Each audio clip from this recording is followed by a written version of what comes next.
Hey, how's it going, everyone? Nathan here with the ebookreader.com. So today we're going to compare the Kindle Paperwhite 4 on the left with the new entry-level Kindle for 2019 that sells for $89, so it's $40 less than the Kindle Paperwhite.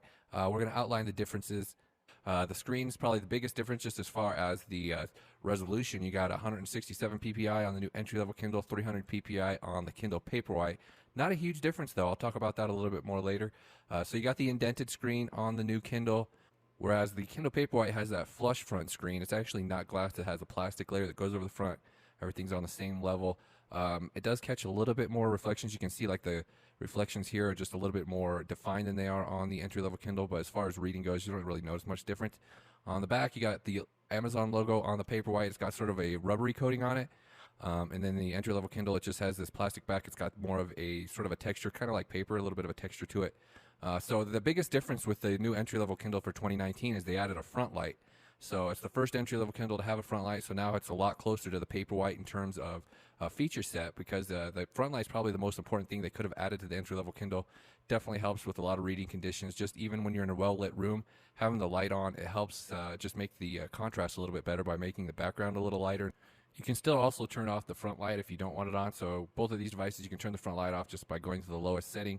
Amazon used to have it so that the front light was still a little bit on at the lowest setting, but now you do have the option to turn it off. Here's a quick look at the screens with the front light turned off. The background color is actually a little bit lighter on the entry-level Kindle without that layer over the front. Not a huge difference. Again, like when you're using font size like this, with the high resolution screen, it's just a little bit softer around the edges, sharper around the edges, a little bit more pixelation on the entry level Kindle, but you really have to kind of look to notice it. It's a little bit more noticeable when you have like comics like this. With the text balloons, they're definitely easier to read on the Paperwhite. With the higher resolution, they're just text is sharper. It has a little bit of a fuzzy appearance on the entry-level Kindle, but I mean, it is still readable with the lower resolution screen. Also, the images are just a little bit sharper. I don't know, that's probably not going to show up well here, but you can tell in person the image is just a little bit clearer, a little bit darker on the Paperwhite with the higher resolution. But again, it's not a huge difference.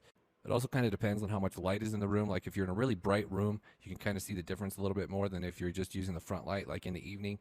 When there's not as much light on the screen, it's a little bit harder to see the difference in the resolution, more so with the text when you're reading an ebook than like the images here with a comic. But here's a closer look at the font. I have the same font size, font type, same boldness setting. They do lay out a bit differently on the screens. It looks like it's just a hair bolder on the entry-level Kindle, and then the font sizes are a little different as well. Here we got the smallest font size on both of them. Obviously, it's a little bit smaller on the Paperwhite. Spacing is just a little bit different too. It's kind of weird how the two vary a little bit. So you can't get the layout to look exactly the same on these two for comparisons, but I got things pretty close here, as close as I could get them, just to give you an idea how things look with the two different screens, since that's the biggest difference between these two.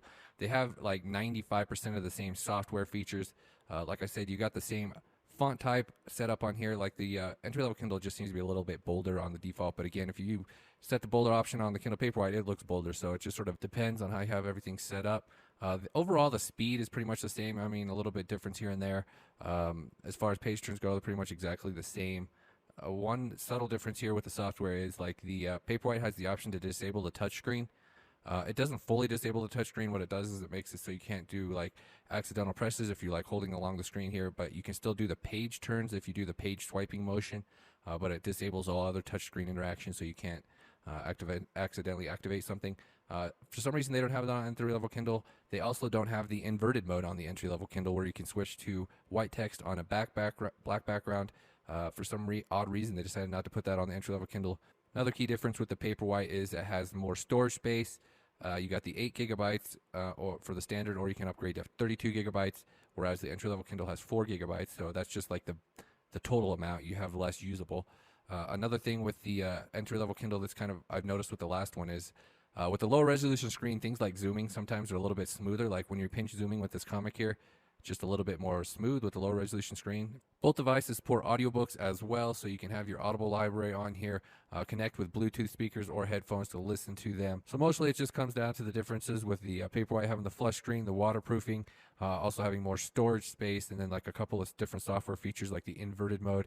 The entry-level Kindle has the advantage in size. It's lighter, it's a little bit smaller, but battery life is a little better on the Paperwhite, and it has the higher resolution screen. So I'm going to go ahead and wrap up this video right here. Check out the ebookreader.com for full reviews of these devices and for other e-readers. Thank you guys for watching. Bye.